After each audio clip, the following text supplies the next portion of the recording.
गौरी गणपती आणि सणासुदीच्या काळामध्ये पंढरपूरमध्ये खरं तर वेगवेगळ्या फुलांना मोठी मागणी असते। आपण बघू शकतो की आता आपण त्या फुलांच्या बाजारामध्ये आलेलो गुलाब असेल, शेवंती असेल, झेंडू असेल, अशा सगळ्या फुलांना खरं तर मोठी मागणी असते। मात्र बाजारामध्ये प्लॅस्टिकची फुलं आल्यामुळे खरं तर या शेतकऱ्यांवरती खरं तर आर्थिक कोंडी त्यांची निर्माण झालेली आपल्याला पाहायला मिळतं। अनेक शेतकऱ्यांनी खरं तर या प्लॅस्टिकच्या फुलावरती नाराजी देखील व्यक्त केली आपल्याला पाहायला मिळते।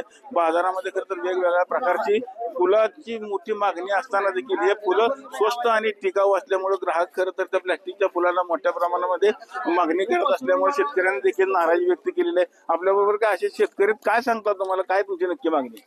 शेतकरी म्हणण्यापेक्षा मी माळी समाजाच्या वतीने सांगतो बाबा, त्या प्रत्येक सणासुदीला आता महालक्ष्मीचा सण असा आहे बाबा, प्रत्येक जण ही पूजा करत असतो, पण प्लॅस्टिकचे जी बाजारपेठेत प्लॅस्टिक फुलं आल्यामुळं आमच्या धंद्यावर बराचसा परिणाम झालेला आहे। तरी शासनाने त्वरित प्लॅस्टिक फुलं बंद करावी अशी आमची माळी समाजाच्या वतीने मागणी आहे। अजून काही शेतकरी आपल्या बरोबर आहेत, काय तुमची कशी बाग आहे? आमची झेंडूची फुलाची बाग आहे आणि पहिलं काय होत होतं की शेतकऱ्यांच्या मालाला एकतर दर नाही, अवकाळी पावसामुळे नुकसान होते। शासन काय करते, हिंदू धर्माच्या सणासुदासाठी जास्त प्रोत्साहन देतं। तर मग या ठिकाणी शासनाला माझी एवढीच नम्र विनंती आहे की शासनाने या ठिकाणी पूर्णपणे प्लॅस्टिकचे जे चायनाचं जेवढी पण प्लॅस्टिकची फुलं येते ती पूर्ण बंद करावी। कारण आज जर प्लॅस्टिकची फुलं बंद केली तर एवढी जो कोणी शेतकरी आलाय 10 रुपयानं अक्षरशः किलो आम्हाला झेंडू विकावं लागतंय मार्केटमध्ये। सणासुदीला ज्यावेळेस महालक्ष्मी असतील किंवा तुमच्या गणपती सण असतील किंवा दिवाळी असेल, त्यावेळेस चायनानं पूर्ण मार्केट कब्जा केलेला आहे, भारतातलेच किंवा महाराष्ट्रातल्या। आता पंढरपूरला विठ्ठल रुक्मिणी मंदिर असल्यामुळं आपल्यात फुलाची जास्त मागणी आहे, परंतु इथला सगळा माल जे पुण्याला वगैरे जातोय, प्लॅस्टिकची पुण्यात माल आल्यामुळे, प्लॅस्टिकची फुलं आल्यामुळे पंढरपूरचा माल मागणी होत नाही।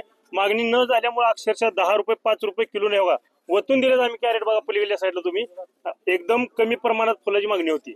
जर शासनानं जर ताबडतोब जर निर्णय घेऊन जर फुलाची प्लॅस्टिकची बंदी केली तर लगेच या ठिकाणी शेतकऱ्याला 10 रुपयाचं 100 रुपये किलो फुल जाऊ शकते। कुठतर प्रदूषण पण वाढतंय, प्रदूषण भरपूर प्रदूषण होते। कॅरीबॅग वर शासन बंदी करते, प्लॅस्टिकवर बंदी करते, परंतु प्लॅस्टिकच्या फुलावरती मागणी करते आणि प्लॅस्टिकचे मार्केट पूर्ण तयार केले। तसं जर शेतकऱ्यांची फुलाची जर मागणी वाढली तर शेतकऱ्याला 4 पैसे मिळतील आणि त्यामुळे 4 लोकांना रोजगार मिळेल। या ठिकाणी व्यापाऱ्यांना विचारा, व्यापारी काय आले काय आम्हाला मागणी 10 रुपये किलो घेऊन जाते, आणि त्या ठिकाणी जर समजा शेतकऱ्यांनी बंदी केली तर आमचं 100 रुपयांनी गेलं तर आमचे पोट प्रपंच भागू शकतोय।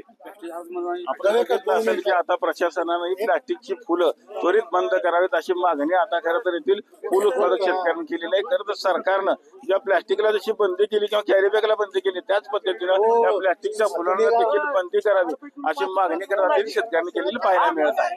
पंढरपुरातून कॅमेरामॅन जगदीश सर, रवी लवेकर, TV9 मराठी।